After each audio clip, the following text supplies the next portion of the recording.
Hello engineers, আমি চলে এসেছি থার্ড ভিডিও নিয়ে, যেটা হচ্ছে ইউনিট র্যাম্প সিগন্যাল। তো র্যাম্প কথার মানে হচ্ছে আমাদের যে স্লোপ, মানে কোনো উঁচু জায়গা থেকে নিচু জায়গায় জিনিস নামানোর জন্য দেখবি এরকম একটা স্লোপ রাখা থাকে, এইটাকে বলে র্যাম্প। আর ইউনিট কথা মানে হচ্ছে ওয়ান।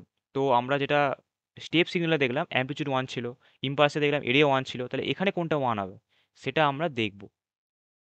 আর এর রিপ্রেজেন্টেশনটা কি, মানে সিম্বলিক রিপ্রেজেন্টেশনটা, যেটা হচ্ছে R T, R for ramp, এভাবে তোরা মনে রাখতে পারবি। ইউনিট স্টেপে ইউ ছিল, ইউ ফর ইউনিট। আর সিগনামের ক্ষেত্রে ওটা এসেরই মতো দেখতে, কিন্তু এস নয়। এবার টি হচ্ছে কন্টিনিউয়াসের জন্য, আর ডিসক্রিটের জন্য তাহলে কি হবে, আর এন। হলো। এবার কন্টিনিউয়াসের ক্ষেত্রে আমাদের লিখি হচ্ছে আমরা টি, আর ডিসক্রিটের ক্ষেত্রে আমরা লিখি হচ্ছে এন। এটা তো আমরা জানি। এবার সিগন্যালটা দেখতে কেমন হবে, ফার্স্ট হচ্ছে আমরা একটা অ্যাক্সিস ড্র করে নিই। এই একটা অ্যাক্সিস ড্র করে নিলাম। এবার একটা স্লোপ আঁকবো।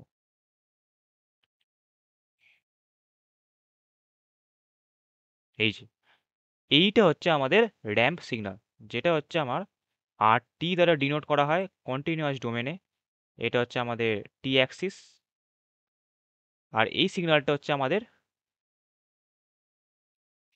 টি, origin.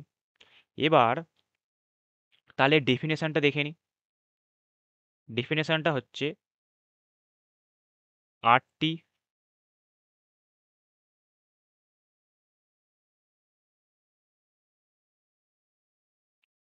Equal to second bracket, কি হবে সেকেন্ড ব্র্যাকেটের আন্ডারে, টি। কোথায়? টি যখন গ্রেটার ইকুয়াল টু জিরো, আর জিরো হচ্ছে t lesser equal to zero. আর দেখতেই পাচ্ছি কেন, কারণ টি ভ্যালু যদি জিরো বসাই, তাহলে আমরা এই যে আর টি, এবার টি এখানে যদি আমরা জিরো বসাই, তাহলে জিরোতে অ্যাম্পলিটিউড কত, জিরো। আবার টি এর জায়গায় যদি ওয়ান বসাই, তাহলে এখানে ওয়ান বসাবো। তাহলে কি দেখতে পাচ্ছি, যখন টাইম ওয়ান তখন অ্যাম্পলিটিউড ওয়ান, আবার টাইম যখন টু অ্যাম্পলিটিউড টু। দেখ কন্টিনিউয়াসলি বাড়ছে, দেখ টি যখন জিরো অ্যাম্পলিটিউড জিরো, আবার টি যখন এক সেকেন্ড তখন অ্যাম্পলিটিউডও কিন্তু এক সেকেন্ড। এইভাবে জিনিসটা কন্টিনিউয়াসলি বেড়ে চলেছে। 2 সেকেন্ড অ্যাম্পলিটিউডও 2, 3 সেকেন্ড অ্যাম্পলিটিউডও 3। তার মানে কি দেখতে পাচ্ছি, টি এর যা ভ্যালু সেটাই আমার এক্সটির ভ্যালু। এই টিতে যা বসাচ্ছি সেটাই আবার এই আর টির অ্যাম্পলিটিউড, সেটাই হচ্ছে। কারণ টি যখন এক, অ্যাম্পলিটিউড আমরা এক পেলাম, টি যখন দুই, অ্যাম্পলিটিউড দুই পাচ্ছি। তার মানে কি, অ্যাম্পলিটিউডের ভ্যালুটা টি এর সাথে সমান। আর টি হচ্ছে অ্যাম্পলিটিউড, তার ভ্যালুটা আমার টাইমের সাথে সমান। এটাই তো আমরা দেখতে পাচ্ছি, সেই কারণে এরকম লেখা। এবার যেটা কথা, যে আমরা এখানে ইউনিট কথাটা কেন বলছি, মানে ওয়ানটা কি, কোনটা ওয়ান, স্লোপটা ওয়ান। এই যে অ্যাঙ্গেলটা, এই যে অ্যাঙ্গেলটা, এটা হচ্ছে 45 ডিগ্রি। এই যে অ্যাঙ্গেলটা, এটা হচ্ছে 45 ডিগ্রি। এবার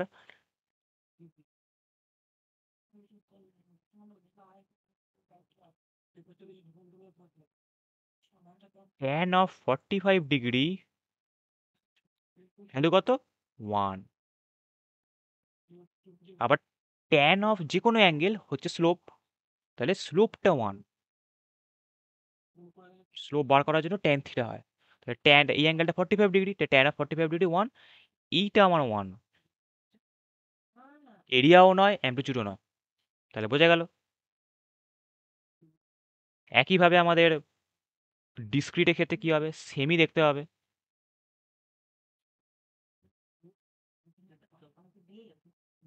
হলো। আর এন সব সময় ডিসক্রিটের ক্ষেত্রে থার্ড ব্র্যাকেটের মধ্যে হবে, আর এন এবার ডিসক্রিট এর কি হয়, পয়েন্ট অফ টাইমে ভ্যালু, মানে 1 সেকেন্ডে কত ভ্যালু, 2 সেকেন্ডে কত ভ্যালু, 3 সেকেন্ডে কত ভ্যালু, এভাবে আমরা রিপ্রেজেন্ট করি। তাহলে এই যে দাগটা আমরা টেনেছি এর আন্ডারে যে এরিয়াটা, সেখানে আমরা এরকম দাগ টানবো, যেরকম আমরা 1 2 3 অব্দি টেনে থেমে গেছি, এটা আমরা এগিয়ে যাব। তাহলে 0 তে 0। এবার আমরা আঁকার সুবিধের জন্য একটা ডট ডট ডট ডট টেনে নিই, নিজেদের সুবিধার জন্য, যাতে সুবিধা হয় আর কি। এবার আমরা এগুলোকে জুড়বো। 1 হলো, 2 হলো, 3 হলো, 4 হলো, 5 হলো, 6 হলো, 7 হলো, 8 হলো। এইভাবে চলতে থাকবে, আমি 8 অবধি টেনে থেমে গেলাম। এটা হচ্ছে 0, এটা 1, এটা 2, এটা 3, এটা 4, এটা 5, এটা 6, এটা 7, এটা 8 হলো। তাহলে আমরা প্রতিটা পয়েন্ট অফ টাইম, প্রতিটা সেকেন্ডে, 1 সেকেন্ডে, 2 সেকেন্ডে, 3 সেকেন্ডে, 4 সেকেন্ডে, প্রতিটা সেকেন্ডে আমরা ভ্যালু দেখে বলতে পারবো। এটা আমাদের অবভিয়াসলি 1 হবে, কারণ এন এর ভ্যালু যখন 1, তখন আমাদের অ্যাম্পলিটিউডও 1। এইটা একইভাবে 2, এইখানে কত হবে 3, এইভাবে লাস্ট ভ্যালুটা কত হবে 8 হলো। এইভাবে চলতে থাকবে। তার মানে আমরা কি দেখতে পাচ্ছি, এন এর ভ্যালু যা, অ্যাম্পলিটিউডের ভ্যালু তাই। তার মানে আমরা কি লিখতে পারি, r of n equal to n, কখন, obviously n greater equal to 0।